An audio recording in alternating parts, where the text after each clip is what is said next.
Well, I guess it's going to be an intimate group today.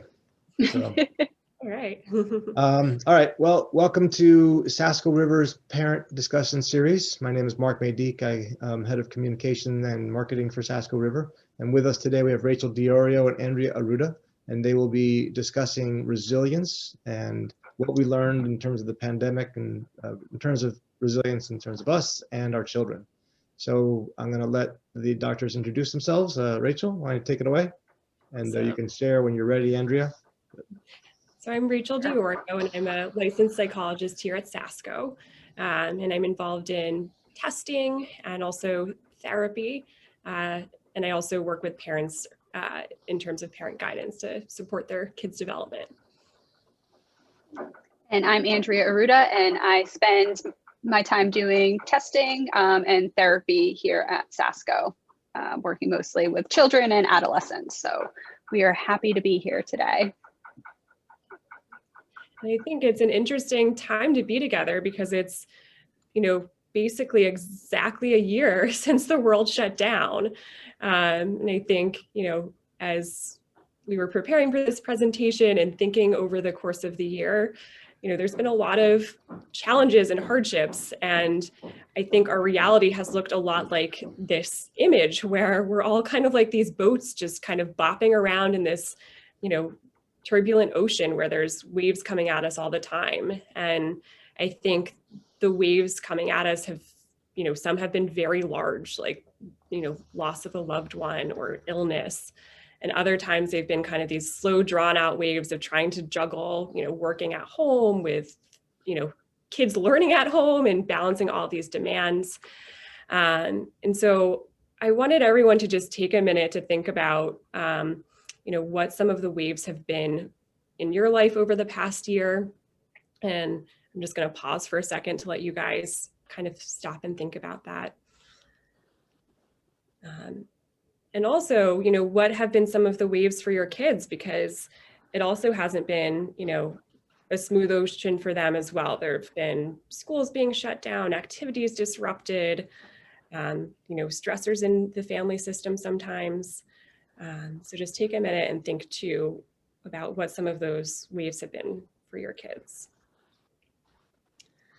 And so there's been a lot going on. And I think what is important to kind of hold in mind is that the African proverb that smooth seas do not make a skillful sailor. So I think when we're in the midst of these waves, it's, there are some real serious challenges, and I understand that. And there's also opportunities for growth amidst those challenges. When your kids are encountering hardships, it's actually opportunities for them to acquire skills to, cope better with problems they encounter in the future, and also to learn that they can flexibly adapt to different changes that are coming at them. So I think that's just something to kind of hold in mind as we kind of go through this presentation. So some things we want to cover today. We want to talk about what resilience is, kind of some trends that we see from previous research as far as how resilience impacts children and how we can help children foster some of that resilience. And then we're going to talk a little bit about how you as parents can help your kids, and also how to take care of yourselves, because that's really important to make sure that you're available for your children to be able to help them through this. So if you have questions, feel free to put that in the chat box. We'll try and monitor that as we go through, or since it's a small group, feel free to jump in. We want this to be kind of like a discussion or ask questions and things. So there's a lot changing right now in the current climate, given what's going on with COVID. Okay. So what is resilience? So this is the American Psychological Association on how resilience is defined. So it's how we adapt in the face of adversities and traumas, tragedies, threats. So major stressors that come up in our lives, and how we manage through those. So in the context of COVID, I think we were thinking, it's important because there's ongoing stressors right now, as well as what the future holds. We don't really have a finite period of when this is going to be over. So it's something we've been dealing with, I guess, now for a year. It's kind of interesting timing of this presentation of it's been about a year now that we've been going through this. So a way that we like to think about resilience is how we think about our immune system. So children are not born with resilience. It's something they have to build over time. And one of the key factors in doing that is with having positive, supportive adults in children's lives. So like an immune system, you have to be exposed to germs and illnesses in order to build up that immune system. And with resilience, kids have to be exposed to small challenges and adversities over their lifetime in order to learn and find ways to build resilience and come back from those stressors. So if they don't really have a whole lot of challenges, it's hard for them to develop that resilience, which I think is a difficult thing as a parent to think about, because we want our kids to never have to go through anything, but it's sort of part of life, and they're really better for it once they learned kind of how to manage these challenges. And so I just love this picture. So we've got a mom here, and she's, helping her son get ready to go out on his scooter.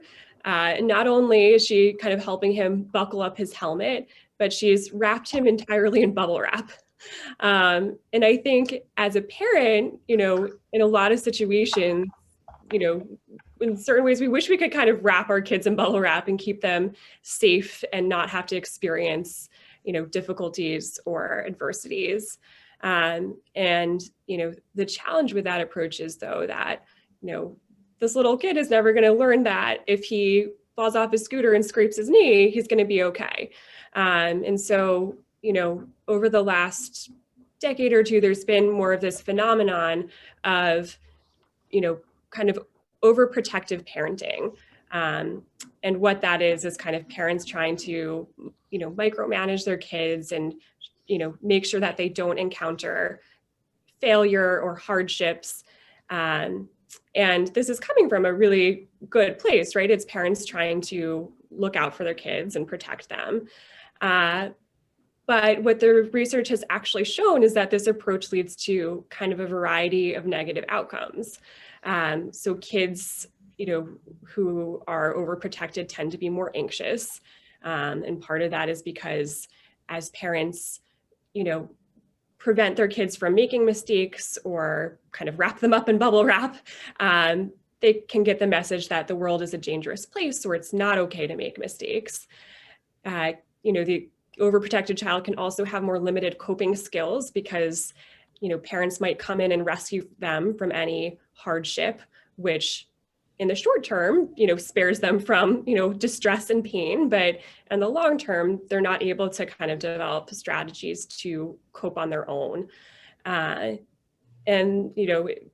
Another thing that overprotected parenting leads to is a lower self-esteem and confidence and dependence on parents. So the parent kind of jumping in all the time can communicate to kids that we don't trust that you can kind of do this on your own, and can lead to them kind of reaching out to parents for support, which is good in some ways, but it's almost an overdependence where they don't trust their ability to kind of work through some things on their own.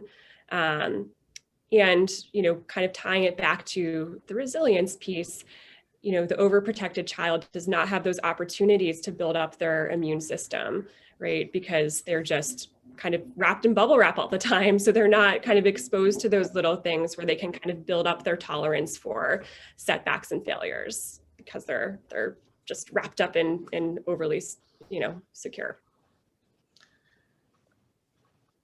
So research has kind of widely studied a few past crises. The biggest ones, at least in the United States, have been 9/11, Hurricane Katrina, and the recession of 2008, and the impact these have had on resilience in adults and with children. So overall, the research has kind of shown that there's some individual factors and familial factors that impact how resilient kids are going to be over time and how they're going to be in the long term. So some individual factors are optimism, so trying to be positive, even if there's a lot going on. Can you finish that book maybe, and we can social get another support. one? So making sure you have a good support system, which is a little bit different in the context of COVID because of social distancing. Staying informed without overdoing it. I think that's a huge thing that has come up this past year as far as social media, the news. Everyone is exposed to something COVID all of the time. So it's good to be informed, but also to know when you've hit your limit and to put the phone down or to turn the TV off. And using distractions. So figuring out ways to have fun and laughing and being creative, especially, since we've all been kind of cooped up in our homes, and figuring out what we can start to do now that things are reopening, I think is also an optimistic thing and a good use of distraction of planning ahead of things that we'll be able to do soon. So some familial factors from previous research is how adaptable families are, how flexible can we be during this time, which I think that has tested all of our flexibility. As Rachel was saying, learning from home, working from home, everything's from home. So how we can adapt during that time. I think COVID definitely put us to the test with that one. Cohesion, how cohesive is the family? Are you guys able to kind of get along? I think it was probably a rough start for a lot of families, spending a lot of time together and being in each other's bubbles and space, and figuring out how that works for you and figuring out that routine. Good communication. So parents kind of disclosing to their children how they're feeling, and if they're a little bit stressed and really also not sure what's kind of going on, and being able to communicate that with their children, but also ensuring that their children are having a place to have a spot to talk and share how, whatever feelings they're having. Adequate financial management. I think this one has come up a lot this year, with people losing jobs or being laid off or having to cut back because childcare, things like that. So to what degree a family's able to manage what they have, whatever that looks like, really has had some more positive long-term factors of trying to manage money so that stress is decreased as much as possible, which, it depends on what's going on, but that can be hard to do, but trying to prepare for that. And meaning making, I think, is an interesting one of what is your family's narrative to COVID? How are you telling the story? Is it, remembering the good times of remember when we had game night, or we were able to go play outside more? Or is it, we were all stuck inside and, it was the worst thing ever? But, your outlook and how you communicate that with your family is really going to impact your children's view of it and how they view it now and into the future, and the impact it's had on their lives.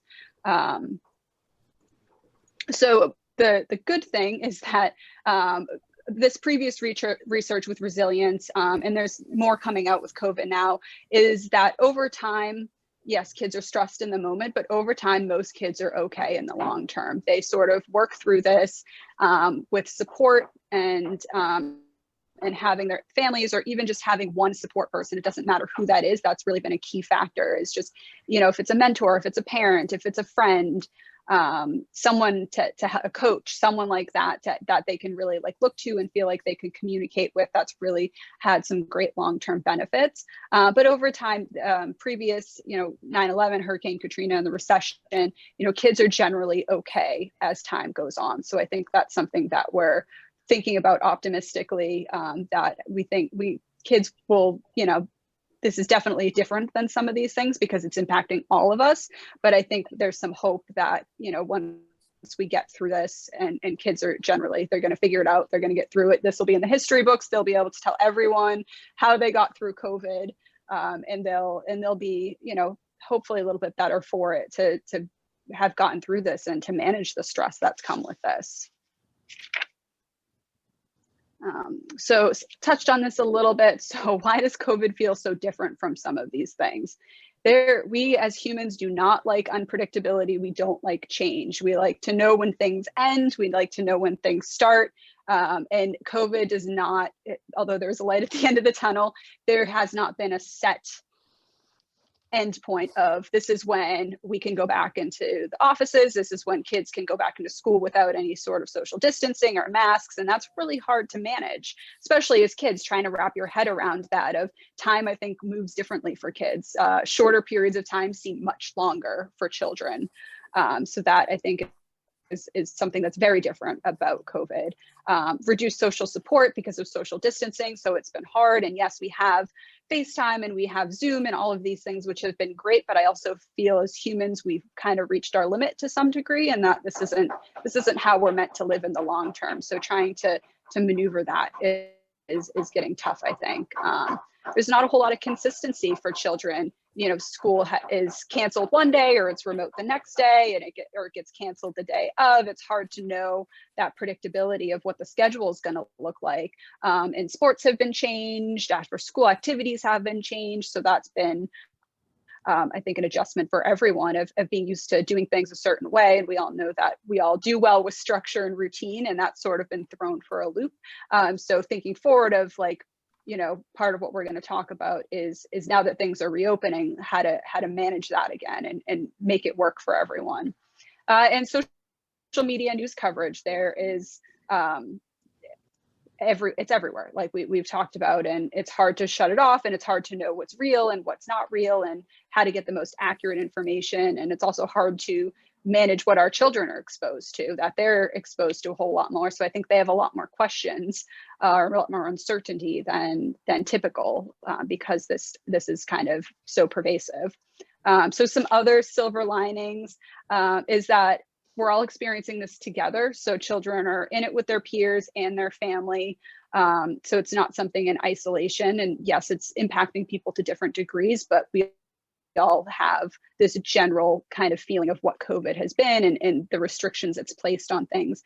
And the other piece is just, interestingly, that some of the research has brought up is the other issues that have been brought to light, the social justice pieces, politically, that COVID has kind of brought up in the past year, that I think has really created some great conversations for families that might not have otherwise happened if COVID didn't happen. So I think that that's another piece of, I think children are a lot more aware, for better or for worse, but I think a lot for better, of, you know, the political climate and the social justice piece of things. And they're really able to have a voice now, which I think, at least, you know, when I was that age, I knew who the president was, but not much more than that. I wasn't really that involved. And I think kids have a lot more to say about that, which is really great, because they're invested in their future in a time when it's hard to think about the future.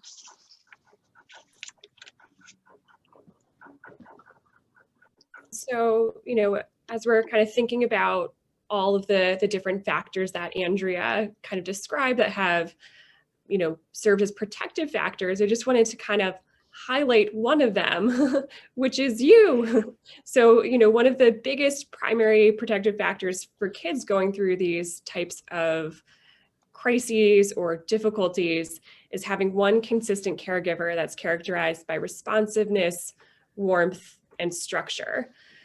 And, you know, as I'm saying this, I'm kind of wondering what it's like for all of our listeners to hear that.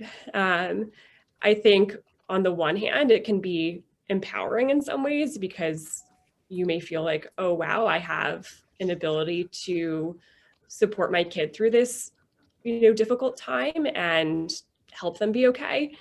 And on the other hand, I think it can probably be overwhelming to think that, you know, your child's ability to kind of get through this tough period does depend on kind of your availability as a parent and ability to be warm and responsive, you know, even when as adults, a lot of us are going through our own stressors and difficulties during this period. So now we're going to start to shift into talking about, you know, we've learned a little bit about resilience and, you know, what that's looked like in past traumatic events. And we now want to kind of shift towards thinking through how can you parent to support your child and get them through this difficult time. So that's where we're kind of headed in our presentation. So some of the things we wanted to talk about is how parenting plays a role right now in building resiliency. So we want to just touch briefly on the main styles of parenting. So there are 4 types.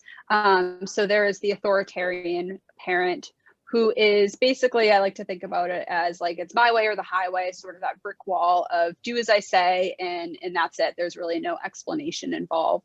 There's the permissive parent who wants to be kind of the friend versus the parent, kind of letting their child do what they want or what the child thinks is best, and just kind of taking a back seat there and letting the child kind of guide the relationship or kind of what's going on in their life.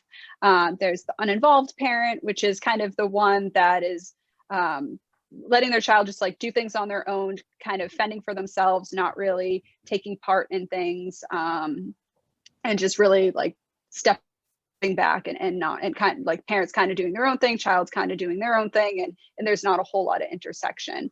But what we know from research is that authoritative parenting is what creates the best results as far as building resilience and all these positive qualities in children. So they're more of like a backbone to the family. There's a middle ground there. They're not criticizing or punishing or promoting competition. Some of the really positive parts of authoritative parenting is warm and accepting.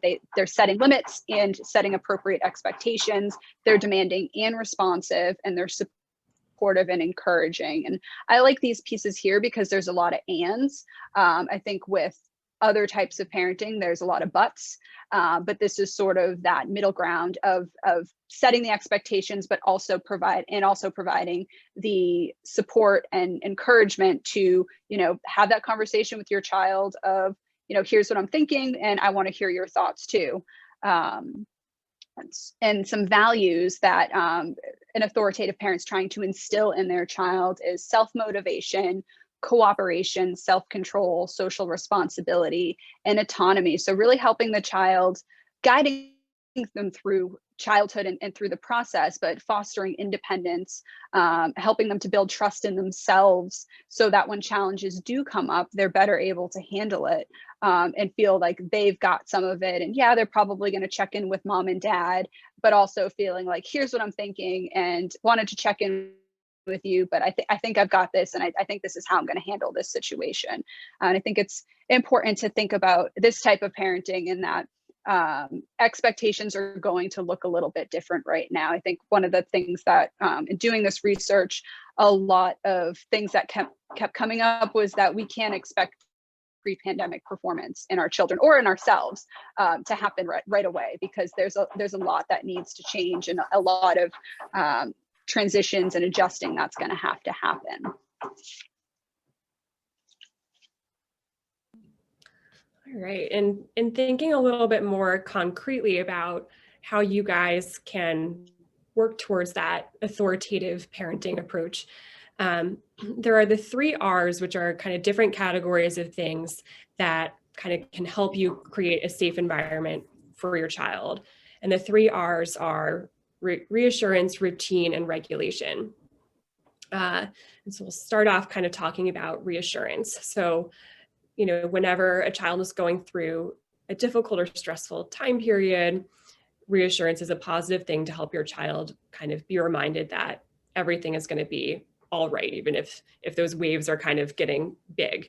And I think a lot of times when we think about reassurance, we think of, reassuring statements like everything's going to be okay, you've got this, we'll get through this together. And those are very valuable, and it is important to say those kinds of things. And I think what can be just as helpful, and sometimes even more helpful, is communicating comfort through nonverbals. So it could be, providing more physical touch to your child, whether it's with hugs or a back rub, and also just kind of monitoring your own kind of stress level and how that plays out in some of your kind of behaviors or actions, and kind of think about what that might convey to your child, right? So, if you're kind of frantically kind of running through the house and using a loud kind of irritable tone of voice, your child's probably going to pick up on that sense of stress and feel less comfortable and secure. So part of it is also trying to be in touch with your own kind of feelings and emotions so that you can, do some self-care, which Andrea will talk about in a bit, in order to be able to, communicate comfort to your child. And, there are going to be times where, it's a stressful day and that plays out in your behavior, and that makes sense. But it's also about creating those moments for connection with kind of hugs and, opportunities for your child to, check in about their emotional state.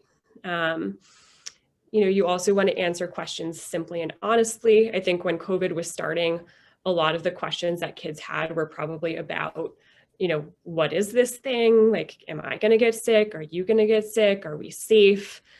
I think as the pandemic is, knock on wood, kind of starting to wind down a little bit, and we're thinking about the return to normalcy, I think, more questions that kids have might be related to kind of the vaccine or what lies ahead. So kids might be asking like, can you get sick from the vaccine? And a way to kind of answer that openly and honestly is to kind of explain, sometimes people do kind of, feel a little bit tired or get a fever after the vaccine, but that's just their body kind of actually getting ready to fight COVID in the future. And it's a positive thing.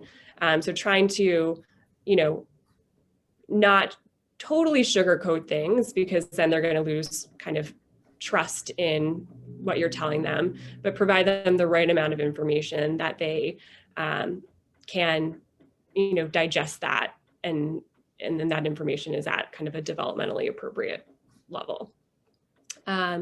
You also kind of want to model taking appropriate precautions in a calm manner. Again, this one might have been more relevant kind of at the start of COVID, but, I think if you think about kind of going to the grocery store with your child, and if, another shopper kind of got in your child's space, kind of saying to your kid, Johnny, come back, like in a really kind of like loud, anxious tone of voice, could send the message to your child that I'm not safe, versus kind of using a more, light redirection of, oh, can you come help me find the pasta I'm looking for? Like that's going to be something that helps them feel more secure. And you can pair that with, a conversation about reminders about personal space and, social distancing and that kind of thing. So, that's broadly kind of a discussion about reassurance. The next R is routine. So especially when the pandemic started, we had to kind of think about maintaining routines for our kids. So helping them understand that there's still a consistent time to sleep, to go to sleep, to wake up, to eat, to learn, and to play. As schools have reopened, I think it's probably been a little bit easier to maintain some of those routines. I think the weekends are probably a time where it's a little bit more challenging because there's less to do. And, certain extracurricular activities are not happening right now. So I think it can be at this point about trying to have some fun routines in place for your kids and families. So it could be, that every Friday night is pizza night and you kind of spend time together as a family and, eat pizza and watch a movie afterwards. Or it could be every Saturday night is game night. And just having some structure around weekends so that kids have something to look forward to and expect, and that can be kind of help them feel secure. And, I think Andrea and I were talking about how, I think one of the silver linings of COVID is that there have been more opportunities for families to have some of those connection times. And I think as much as it's feasible, trying to hold on to some of those as the world kind of goes back to normal can be a really positive thing. Hopefully there's been some nice traditions that have been developed that can kind of continue to lead to connection as the world kind of opens up again.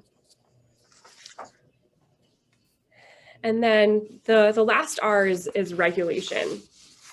And so this kind of goes back to the resilience piece quite a bit because, during the last year, there have probably been many more moments where your child has been upset or irritated or frustrated.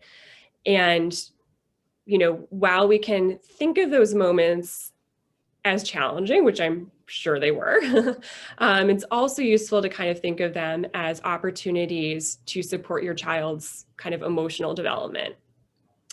And so I'm just going to provide a little kind of psychoeducation on the brain and how it works, because that can kind of help us kind of better understand regulation. So I'm going to hold up my hand as kind of a way to talk about the brain. So if the brain is my hand, this is kind of the spinal cord.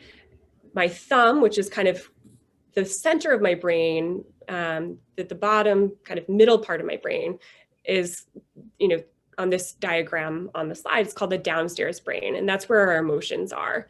And then kind of covering that is the upstairs brain, which is where kind of more of our thinking capacities are. So our ability to flexibly problem solve, to control our impulses, to think things through. And, you know, what can happen when someone becomes upset is that their lid can flip. So that thinking part of their brain kind of totally goes offline, and they're kind of operating more on their kind of emotional center. And that has a lot of implications for how we help our child regulate. So I'm going to be kind of referring to this kind of flipping as I kind of go through this slide. So I think a big thing to kind of keep in mind is it's not only our child's regulation that we have to kind of think about, but also our own. Because if we are not kind of regulated ourselves, chances are that is going to, our kid is going to pick up on that, and they're actually going to kind of become more kind of dysregulated. So the first step is kind of, you know, trying to check your own emotional temperature. So where are you on a 1 to 10 scale? Are you at a 10 and you're really kind of upset and overwhelmed? Are you at more of a 3 or 4 where, you know, you're doing all right? You know, where do you kind of fall in that range?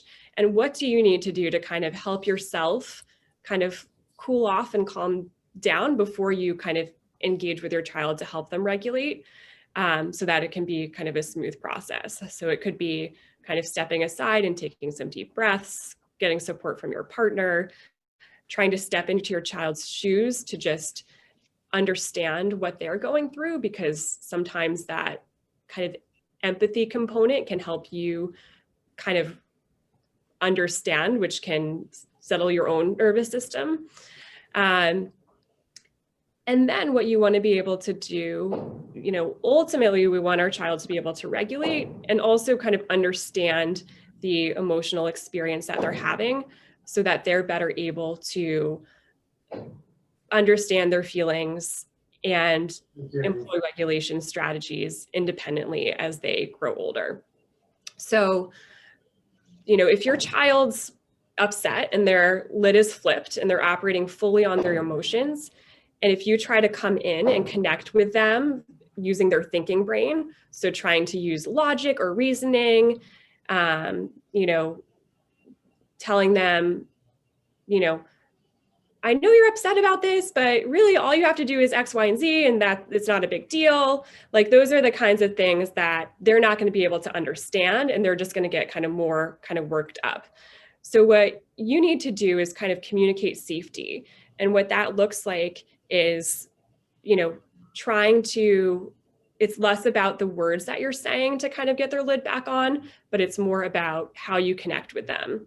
So trying to have a calm tone of voice, getting down at eye level, because that can kind of help them feel kind of less threatened, using physical touch to help them calm down, and then trying to start naming what they might be feeling and showing that you understand. And all of those things can kind of help the child's lid kind of come back online, so that they are kind of calmer, and at some point you can kind of help them, you know, understand their emotional experience. And that's where, you know, ultimately these upset moments, I think, as, you know, for parents are probably, you know, frustrating and difficult.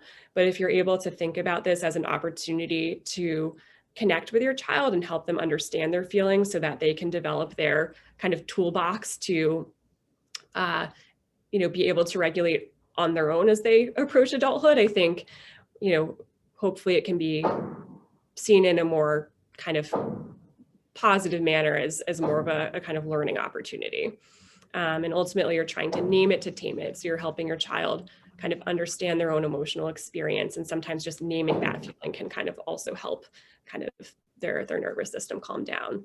And the problem solving should come in at a later point in time. It can even be a separate time where you kind of problem solve different tools and skills that they could have used to regulate.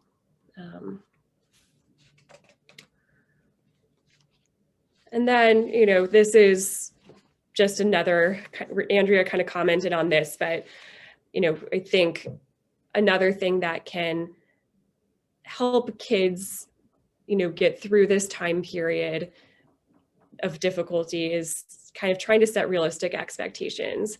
And that doesn't mean that you throw expectations out the window, because kids feel secure when there are structure and expectations.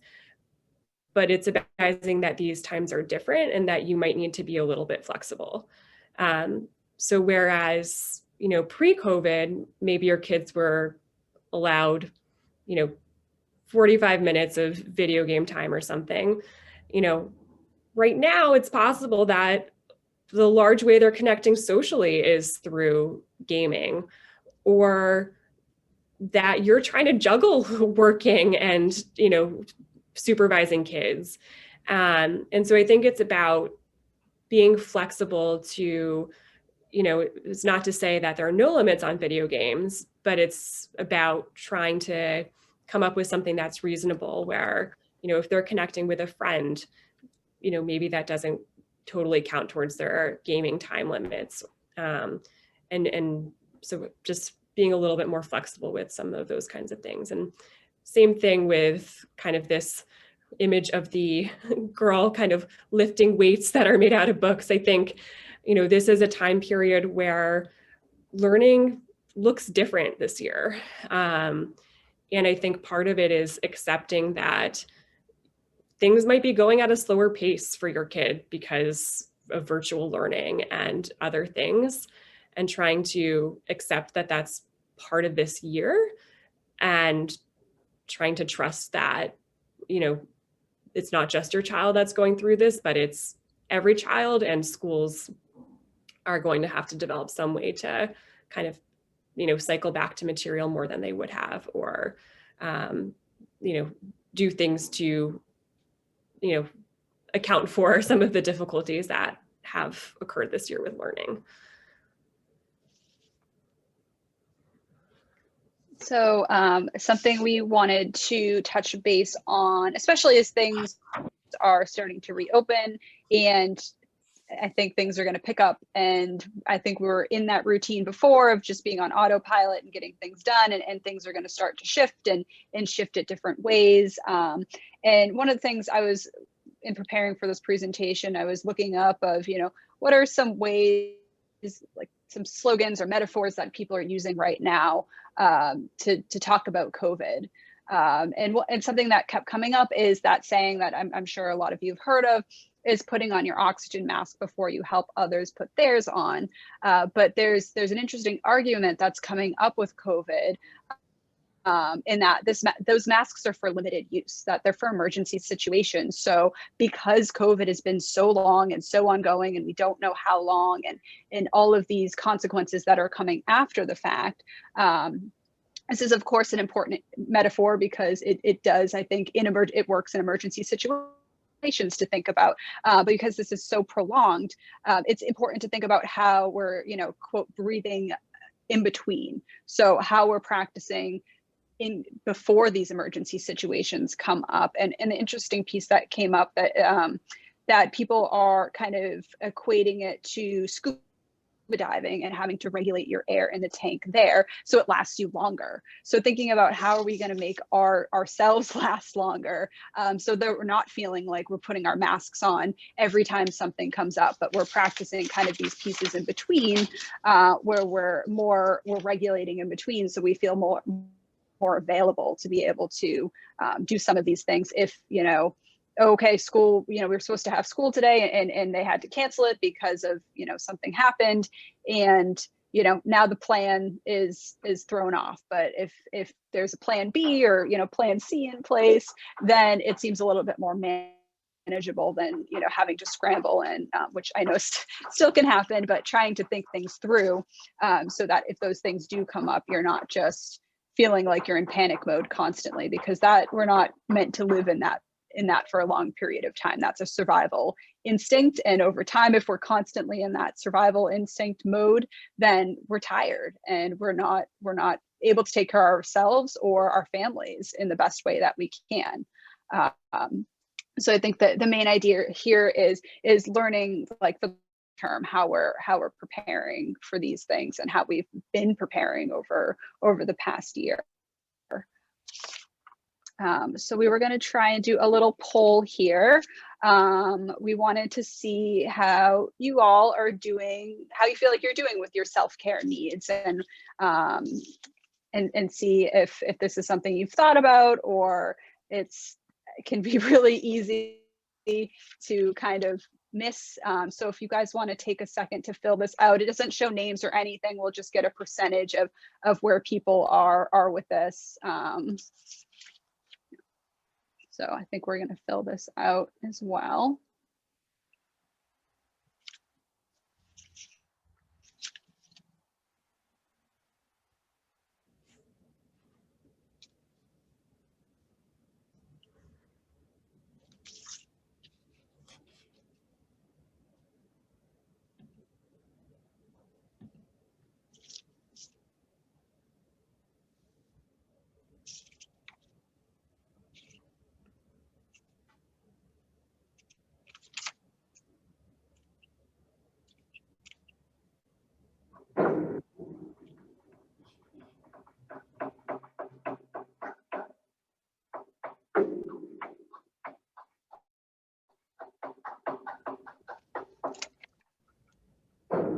If you guys hear some clunking in the background, there's some construction going on, if anyone is wondering what some of that banging noise is. So,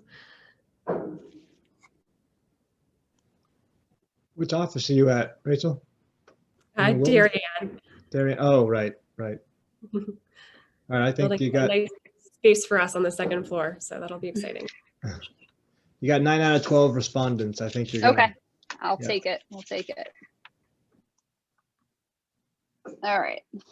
So that's pretty good. I think people are so most people are working on it. So I appreciate that. So no one's not doing anything. Some people are working towards it, but no one's also feeling that they've got it quite figured out, which I think these days is very hard when there's a lot of things to shift and to manage. So you guys are wearing a lot of hats as parents, and I think it's easy to forget to kind of take, even if it's a few minutes, for yourself.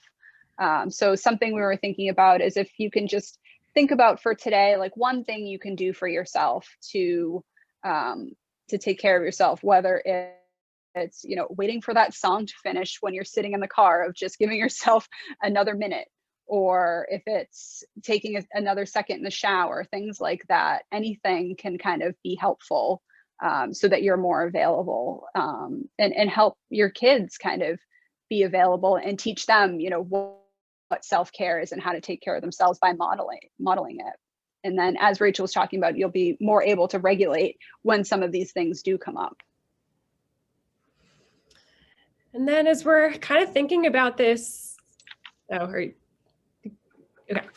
we're thinking about this next kind of reopening stage, I think it's important to expect mixed feelings. I think there's a lot of understandably excitement about reopening, because I think people are missing a lot of aspects of normal life in terms of regular social interaction and being able to go out to eat again more easily, and just things that we had kind of taken for granted before.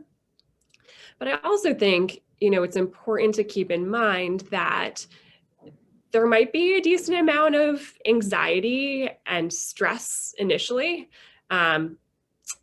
Anxiety kind of thrives on avoidance. And so, you know, I think for kids who might have been predisposed to feeling a little bit socially anxious before, or just anxious in general, being out of situations that were anxiety provoking for them for a long period of time can result in more anxiety when they actually do get back into those situations. So I think kind of preparing yourself for that there are going to be moments where your child is kind of feeling stressed out and overwhelmed as they kind of gear up to the way life used to be again. And so I think in thinking about that, it's going to be kind of important to ramp up slowly. So, you know, if your kid was a very active kiddo before who was involved in, you know, multiple extracurricular activities, but they haven't really been doing any for the past year, I think it's about trying to kind of gradually build those back in so they're not going from, you know, hanging out at home watching TV and FaceTiming with friends to, you know, every hour of their week is occupied with activities. It's kind of about kind of helping them readjust gradually and get their toes wet before kind of, you know, having them totally dive in.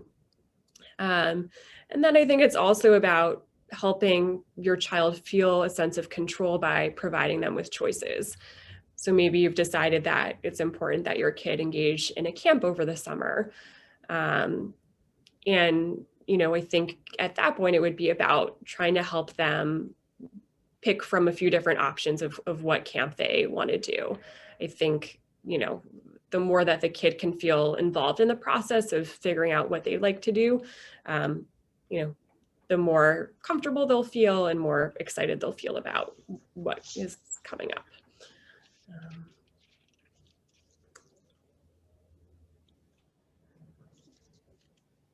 So that brings us to the end there. We wanted to leave some time for questions, comments, anything that might be on your minds as this, you know, this year has passed and, you know, things are starting to open up and change a bit, and the light at the end seems a little bit closer these days. So I'll stop the share now so we can kind of see if anyone has any questions.